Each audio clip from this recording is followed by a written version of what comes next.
So we were all moving in a very positive movement towards that. But leadership was still in that jousting, both back and forth. I'm only going to say this. The system must change. The rules of the Senate have to change. I'm speaking for myself, not for our bipartisan group. This is me. I don't believe that either leader on either side should have the powers that they have. That's me speaking, that two people, whether it be Mitch or Chuck, whoever's in the majority and the minority, should be in a position of that much power to be able to set an agenda or stop an agenda when you have a force as strong as ours moving in a direction. And I will tell you, they listened. And that's what moved it, because we weren't backing off. We weren't going to be beat into submission. Oh, no, we're going to do this and that. But I think if we looked at anything, it's the rules of the Senate. How do we make the place work better?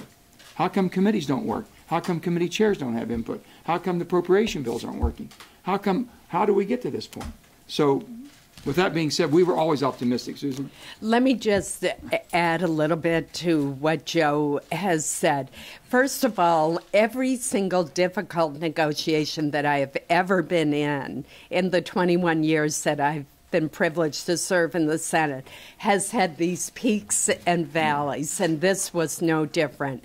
But in the end, I give our leaders a lot of credit for listening to the ideas that we put forward and for showing some flexibility after starting out being pretty dug in.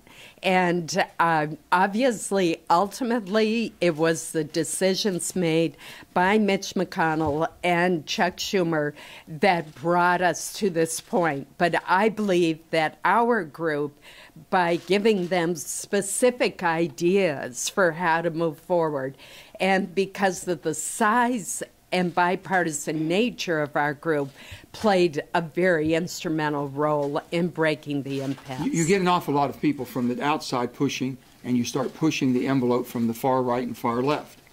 Chuck and Mitch had to come together for the good of the country and said, we hear you loud and clear. You're going to get a chance. You're going to get your voices heard. You're going to get a chance to have votes on certain things. But we've got to open this government and move forward. Right back Francie. here. Yeah. Both senators, the proposal that Mitch McConnell put forward, is it the same one that you guys brought to him, or is it some iteration on that? It's a variation on the theme, but it is it does reflect the approach that we suggested, which is that government would be reopened. We would all continue to work on the global issues that are still out there, such as budget cap. And if those issues were not resolved, then by a date certain, he would bring to the Senate floor a vehicle for the immigration issues to be resolved, including border security and the DACA or Dreamer population. So I think we helped shape it, but ultimately it reflected the negotiations of the two leaders. We never tried to write the bill in our groups. The common cause, the common sense coalition, our purpose wasn't sit in there and write a piece of legislation and say, here, put this up, this is what we want. It was basically, these people should be heard, and this process should work to have those people heard, and they should have their day. Now, the time constraints, we're all cognizant of the time constraints we're working under. March 5th is a drop dead. February 8th is another drop dead. So you got 2 dates you're working on right now. How can we make this happen? So can we concise that of what we agree on? Both leaders are working on this, what they can agree on, to put on the floor kind of a open type of a process directed in one direction for the purpose of the DACA population. Time for one more. So are you expecting a vote prior to February 8th or after February 8th on the immigration bill? Which is it, before or after the 8th? Well, that depends on the outcome of the global negotiations that are going on.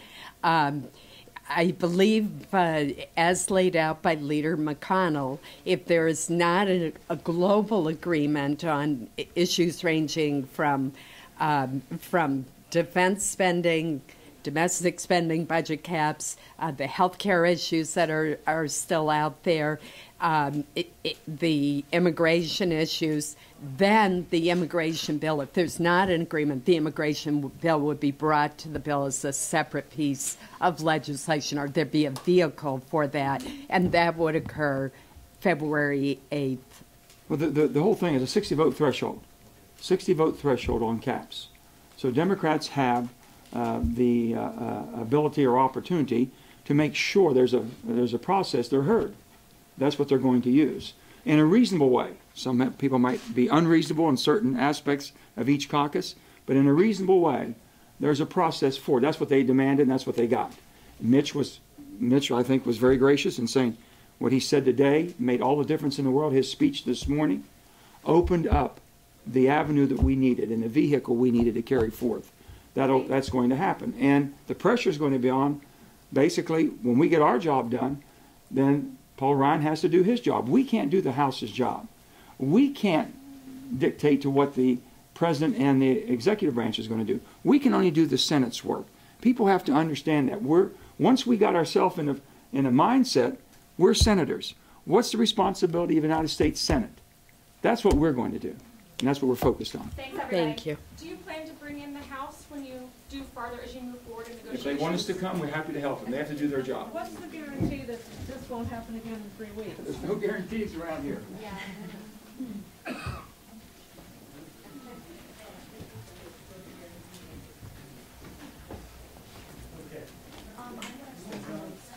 I recorded some of it, but I don't think they have it online yet. Okay, great. So why don't you just feed it back? I'll feed Just feed the whole thing. Okay, feed the whole thing. Okay, I'll do that. That's all right. I'll have to learn.